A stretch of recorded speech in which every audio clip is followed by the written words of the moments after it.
오늘의 주요 뉴스입니다. 군산 김제 부안갑 선거구에 출마한 민주당 신영대 후보와 국민의힘 오지성 후보는 갖가지 공약 대결을 벌이고 있습니다. 인구 감소와 지방 소멸 대책, 기후변화 시대 농업 대책, 핵심 성장 산업 등 지역 3대 의제에 대한 정책 공약을 다양하게 제시하고 있습니다. 이 가운데 핵심 성장 산업에 대해 신 후보는 군산 에너지 특구를, 오 후보는 소형 모듈 원전을 각각 주장하고 있습니다. 의료 대란이 7주째 이어지고 있는 가운데 전북대병원과 원광대병원 등 도내 상급 종합병원들이 경영난을 겪고 있습니다. 병원들은 한 달에 수십억 원씩 적자라며 마이너스 통장 사용과 무급 휴가 사용 권장 등 비상 경영 체제에 들어갔습니다. 지난 2021년 전국에서 처음으로 익산에 도입된 마을 자치연금 마을이 3개로 늘어났습니다. 올해부터 도동편백마을 어르신들은 매달 10만 원씩의 연금을 받게 됐습니다.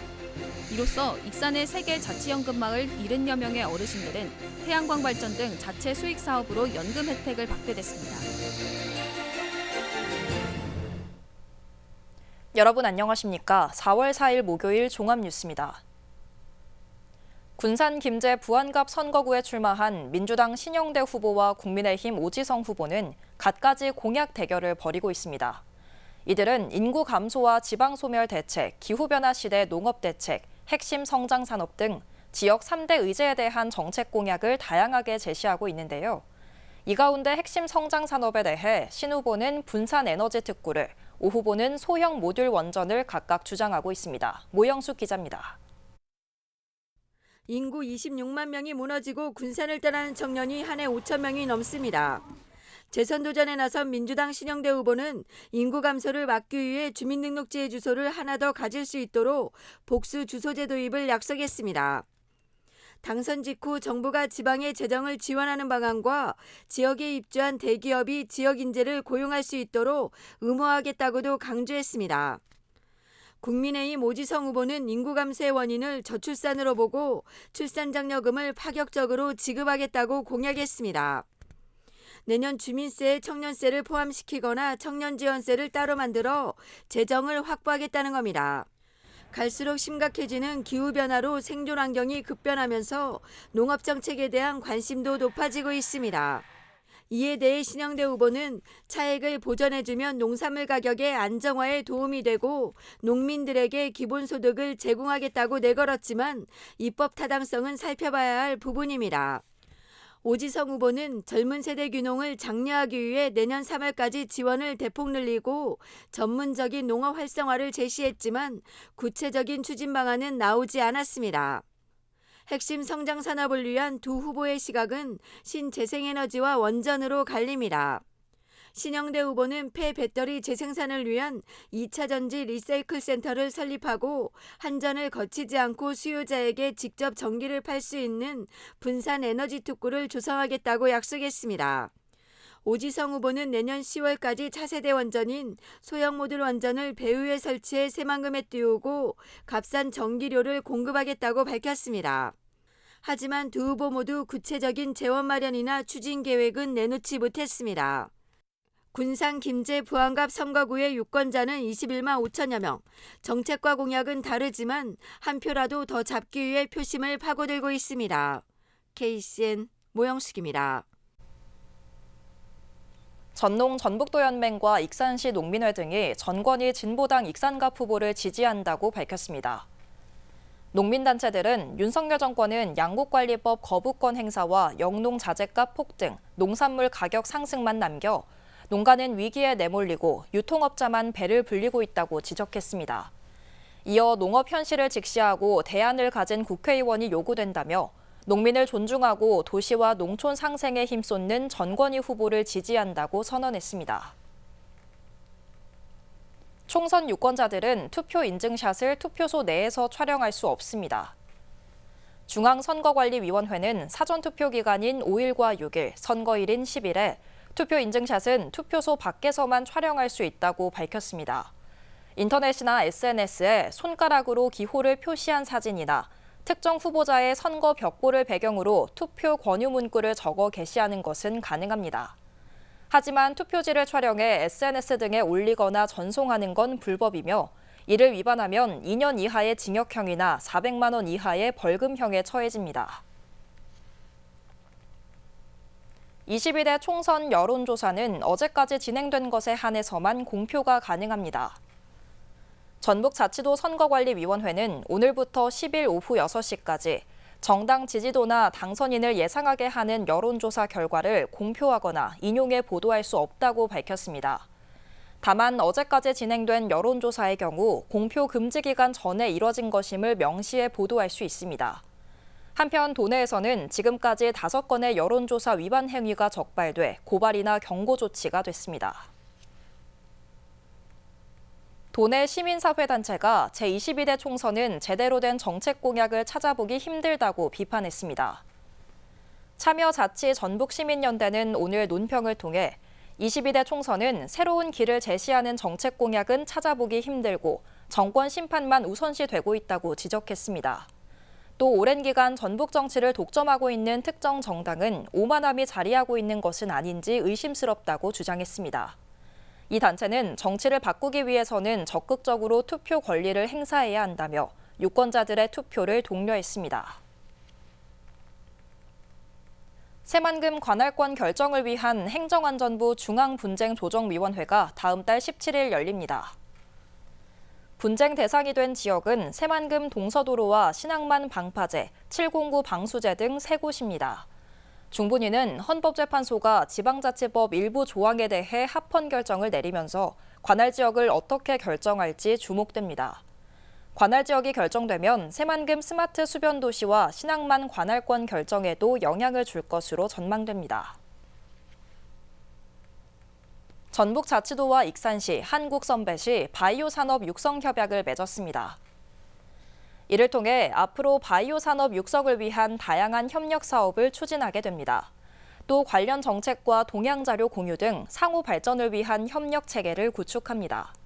정부가 공모한 바이오 특화단지 지정에 전북이 참여한 상황이어서 바이오 기업과의 협력 체계가 강화되고 있습니다.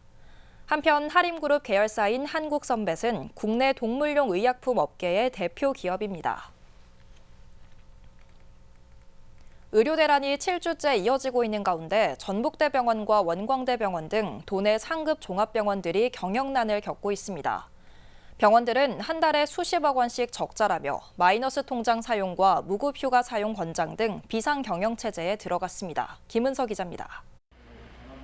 정부의 의대 정원 증원 방침에 따른 의료 대란이 7주째 계속되고 있습니다. 이에 따라 전북대병원과 원광대병원 등 도내 상급 종합병원이 경영난에 시달리고 있습니다. 전북대병원 병상 가동률은 70%이고 전체 수술실 21개 중 7, 8개만 운영되고 있습니다. 전북대병원은 병원 수입이 줄자 지난달 18일부터 직원들을 대상으로 자율적인 무급 휴가를 돌입했습니다. 또한 마이너스 통장을 사용해 병원 운영을 유지하는 것으로 알려졌습니다. 원광대병원 상황도 비슷합니다. 원광대병원은 병동 4개를 폐쇄하며 병상 가동률이 65%로 감소했습니다. 또 병원 월 수입은 전년보다 50에서 60억 원가량 감소한 것으로 파악됐습니다. 원광대병원 관계자는 비용 지출을 최소화하는 중이지만 한계가 있다면서 당장 다음 주, 다음 달에 어떤 문제가 생길지 모른다고 말했습니다. 이런 가운데 의대 교수들은 사직서를 제출하고 진료 시간을 축소하고 있습니다. 사직서를 제출한 전북대병원 교수는 몇 명인지 공개되지 않았고 원광대병원은 교수 150여 명 가운데 110명이 사직서를 제출했습니다. 교수들은 체력적, 정신적 한계에 도달해 주 52시간 법정 근무 시간을 준수하고 외래 진료를 줄이고 있습니다. 의료 공백이 장기화할 경우 지역에 미치는 영향도 클 것이라는 지적도 나오고 있습니다. 지역 의료계는 병원 운영이 어려워지면 인력 감축에 들어갈 수밖에 없을 것으로 보고 있습니다. 채용 인력이 줄면 지역 일자리가 감소하면서 지역 경제도 어려워질 것으로 보입니다. 한편 대한전공의협의회 비대위원장은 4일 윤 대통령을 만난다고 밝혔습니다. KCN 김은서입니다. 지역 보건소와 보건지소에서 비대면 진료를 할 수 있게 됐습니다. 정부는 전공의 파업에 따른 의료 공백 해소를 위해 전국에 있는 보건소와 보건지소에서 비대면 진료를 할 수 있도록 했습니다. 경증 환자와 약을 장기 복용하는 만성질환자는 보건소 등에서 비대면 진료를 받으면 약국으로 처방전이 전송됩니다. 도내에 마련된 보건소와 보건지소는 81곳입니다. 지난해 열린 잼버리 야영부지의 반납기한 재연장이 불가피할 것으로 보입니다. 잼버리 조직위원회에 따르면 잼버리 야영부지 반납기한은 지난해 12월에서 4개월 연장돼 이달 안에 반납해야 합니다. 하지만 야영장 정비공사 업체 입찰 공고를 지난달 23일 낸 것으로 알려졌습니다. 이에 따라 업체가 선정돼도 공사 기간은 최소 4개월은 더 걸릴 것으로 보여 반납기한 재연장이 불가피해 보입니다. 군산과 익산의 한식 음식점에서 외국인 노동자 고용이 가능해졌습니다. 고용노동부는 인력난을 겪는 한식 음식점을 대상으로 외국인 노동자 고용을 허가하기로 했다고 밝혔습니다. 도내에서는 전주와 익산, 군산이 시범 대상 지역으로 선정됐습니다. 외국인 노동자는 5년에서 7년 이상 운영한 한식 음식점에서 주방 보조원으로 일할 수 있습니다. 군산시가 기업 지원 원스톱 TF팀을 운영해 투자기업의 정착을 돕습니다. TF팀은 도내 최초로 기업 지원 QR코드를 제작해 직접 방문하지 않아도 지원 정보 확인과 애로사항 접수 등을 지원합니다. 또 청년기업 육성 지원 조례를 제정하고 육성자금 이자 보전과 환경 개선 사업 등을 지원하는 청년기업 인증 사업을 추진합니다. 청년들 청년센터가 청년 동아리 활동비를 지원합니다. 지원 대상은 군산에 주소지를 두고 월 1회 이상 모임 갖는 3인 이상 청년 동아리 12팀입니다. 센터는 팀별 활동비를 100만 원씩 지원하고 네트워킹 데이 등 활동에 참여할 경우 추가 활동비를 지원할 예정입니다. 지원 신청은 오는 18일까지 활동 계획서와 지원 신청서 등을 작성해 이메일로 접수가 가능합니다. 지난 2021년 전국에서 처음으로 익산에 도입된 마을 자치연금이 입소문을 타면서 세 번째 참여 마을이 나왔습니다. 올해부터 두동 편백마을 어르신들은 매달 10만 원씩의 연금을 받을 수 있게 됐는데요. 이처럼 익산 농촌마을에서는 태양광 발전 등 자체 수익 사업을 통해 연금 혜택을 받게 된 어르신이 70명을 넘어섰습니다. 최정우 기자입니다. 익산 두동 편백마을입니다. 올해 하반기부터 태양광 발전 수익을 활용한 마을 자치연금을 지급할 수 있게 됐습니다. 마을 자치연금은 농촌마을 어르신들의 노후 소득을 일정 부분 보장하는 것. 그런 어르신들이 저희 후손들한테 대접받기에 충분한 자격이 있다 이렇게 생각합니다. 그래서 이분들한테 어떻게 하면 좋은 그런 효도를 할까라고 생각한 덕에 이런 기회가 있어서 신청하게 됐습니다. 두동 편백마을은 전체 58가구에 120여 명이 살고 있습니다. 이 가운데 70살 이상 어르신 35명이 매달 10만 원씩의 연금을 받게 됐습니다. 연간 120만 원의 연금을 받게 된 어르신들은 마음이 든든하기만 합니다. 지금 65세 이상 그 노인분들은 실제 그 소득이 없잖아요. 없는데 공과금 같은 거 낼 거가 이렇게 많은데 그런 요금을 또 충당도 되고 또 그 연금 나온다는 그 자부심 아주 좋지요. 전국적으로 마을 자치연금이 도입된 마을은 5곳.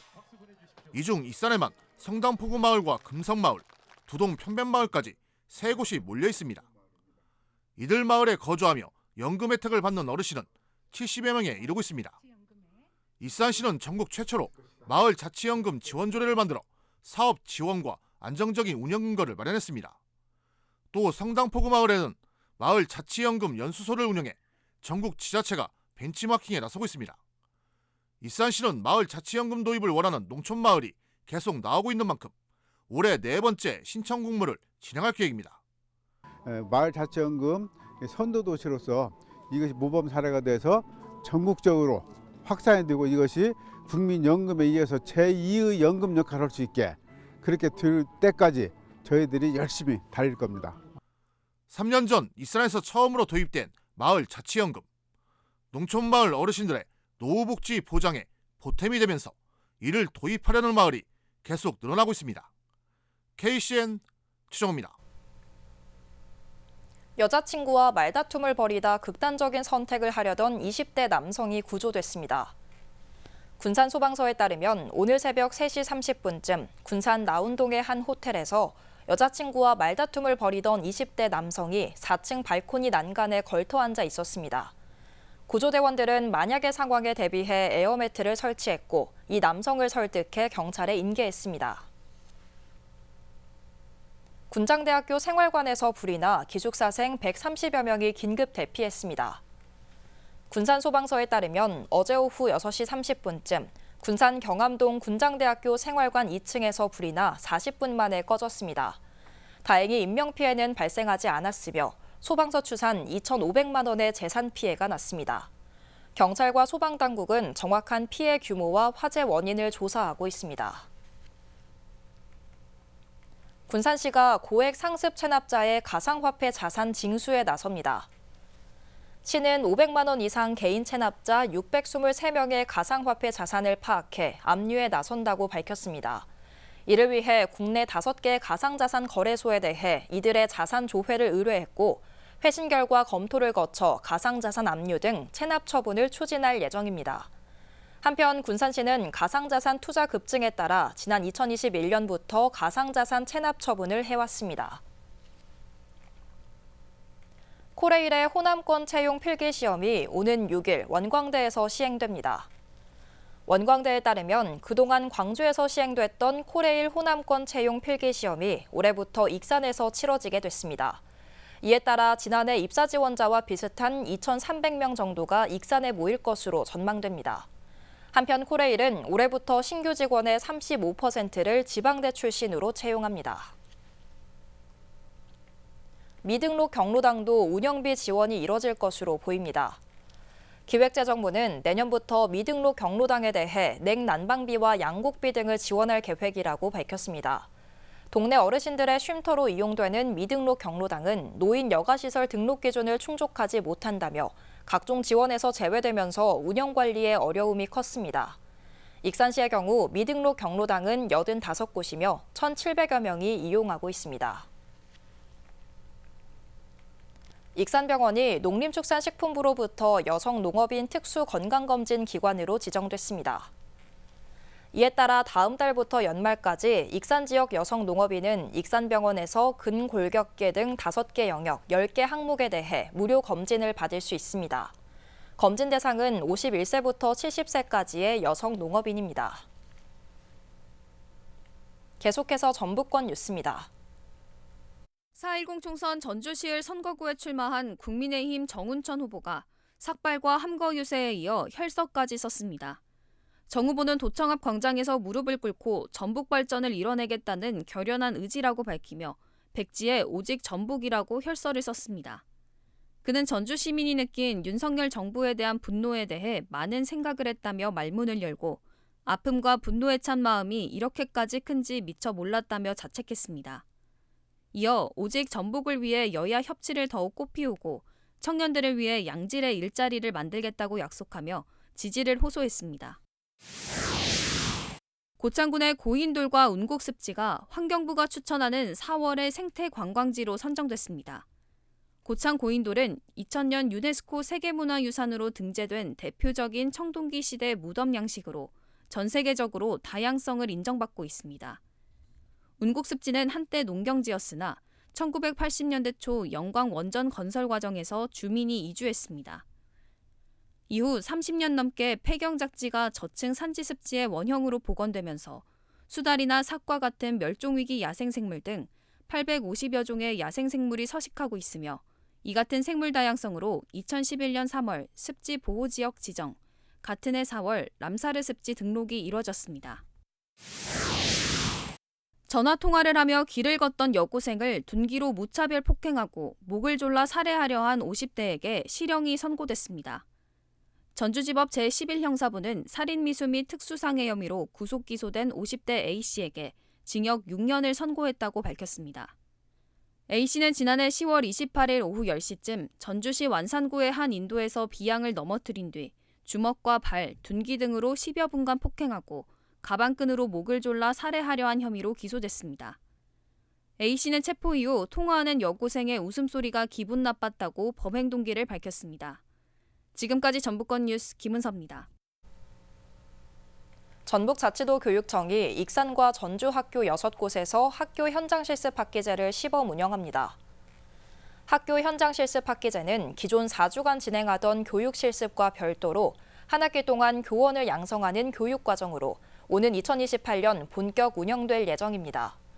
도교육청은 시범 운영 기간 동안 교원 양성기관의 원광대와 전주대 2곳, 실습협력학교의 이리북중, 신흥중, 원광여중 등 익산과 전주 학교 6곳을 선정했습니다. 군산시가 콘텐츠 팩토리 입주 기업을 모집합니다. 모집 대상은 게임, 애니메이션 등 콘텐츠 분야 예비 창업가와 창업 5년인의 기업입니다. 선정된 기업은 최대 5년까지 입주 가능하며 공유 장소와 콘텐츠 제작 장비 등을 지원받습니다. 시는 오는 15일부터 닷새 동안 콘텐츠 팩토리 운영 지원실에서 이메일과 방문 접수로 신청을 받습니다. 익산 서동축제가 다음 달 3일부터 열리는 가운데 다양한 체험 프로그램에 대한 사전 참가 신청이 이뤄지고 있습니다. 익산문화관광재단은 올해 축제에서는 맛동방 서동을 이겨라와 바구니탑 쌓기, 미니 운동회, 금빛 서동, 백제 무왕이 되어라 등 축제 방문객들이 직접 참여하고 선물까지 받을 수 있는 다양한 체험 프로그램이 마련됐다고 밝혔습니다. 이에 따라 하루 200명씩 사전 참가 접수를 받기로 했습니다. 보다 자세한 사항은 익산문화관광재단에 문의하면 됩니다. 익산 4.4 만세운동 기념식이 오늘 항일 독립운동기념관에서 열렸습니다. 올해로 105주년을 맞이한 기념식에는 정원율 익산시장과 보훈단체 관계자 등 80여 명이 참석했습니다. 기념식은 환영사를 시작으로 대회사와 독립선언문 낭독, 기념사, 순국열사 유족 인사, 만세 삼창순으로 진행됐습니다. 한편 기념식이 진행된 항일 독립운동기념관은 익산시가 지난 2022년 독립투사들을 기리기 위해 설립했습니다. 익산 유천도서관이 찾아가는 독서 프로그램을 운영합니다.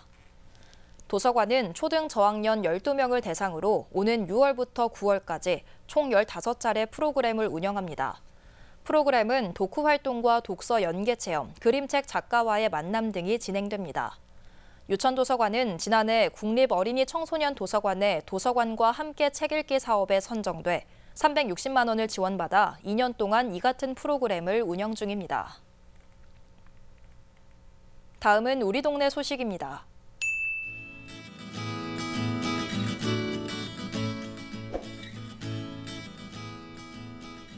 익산시 동산동 지역사회보장협의체가 영양 불균형의 우려가 있는 취약계층을 위해 건강업 밑반찬 지원 사업을 진행하고 있습니다.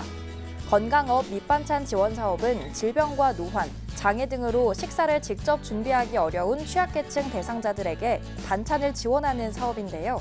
매주 수요일마다 따뜻하고 정성 어린 반찬을 전달하며 취약계층의 건강을 챙기고 안부도 확인하고 있습니다. 익산시 송악동 지역사회보장협의체는 착한 가게 72호점 황금푸드와 73호점 현대자동차 송악점을 방문해 착한 가게 현판을 전달했습니다. 황금푸드는 도시락 및 반찬을 배달하는 업체로 지역의 다양한 행사 등의 도시락을 제공하고 있고 현대자동차 송악점은 친절한 정비 서비스로 많은 지역 주민이 찾는 곳입니다.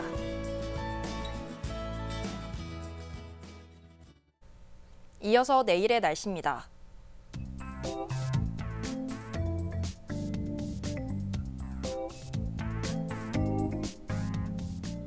내일 전북은 대체로 흐리다가 오후부터 차차 맑아지겠습니다.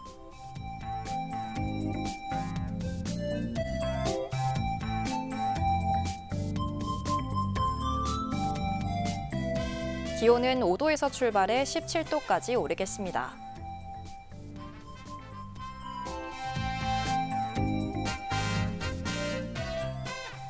군산은 대체로 맑은 가운데 16도까지 오르겠습니다.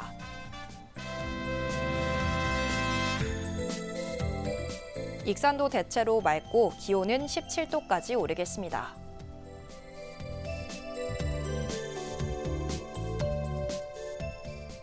바다의 물결은 0.5에서 2m 사이로 일며 잔잔하겠습니다. 날씨였습니다.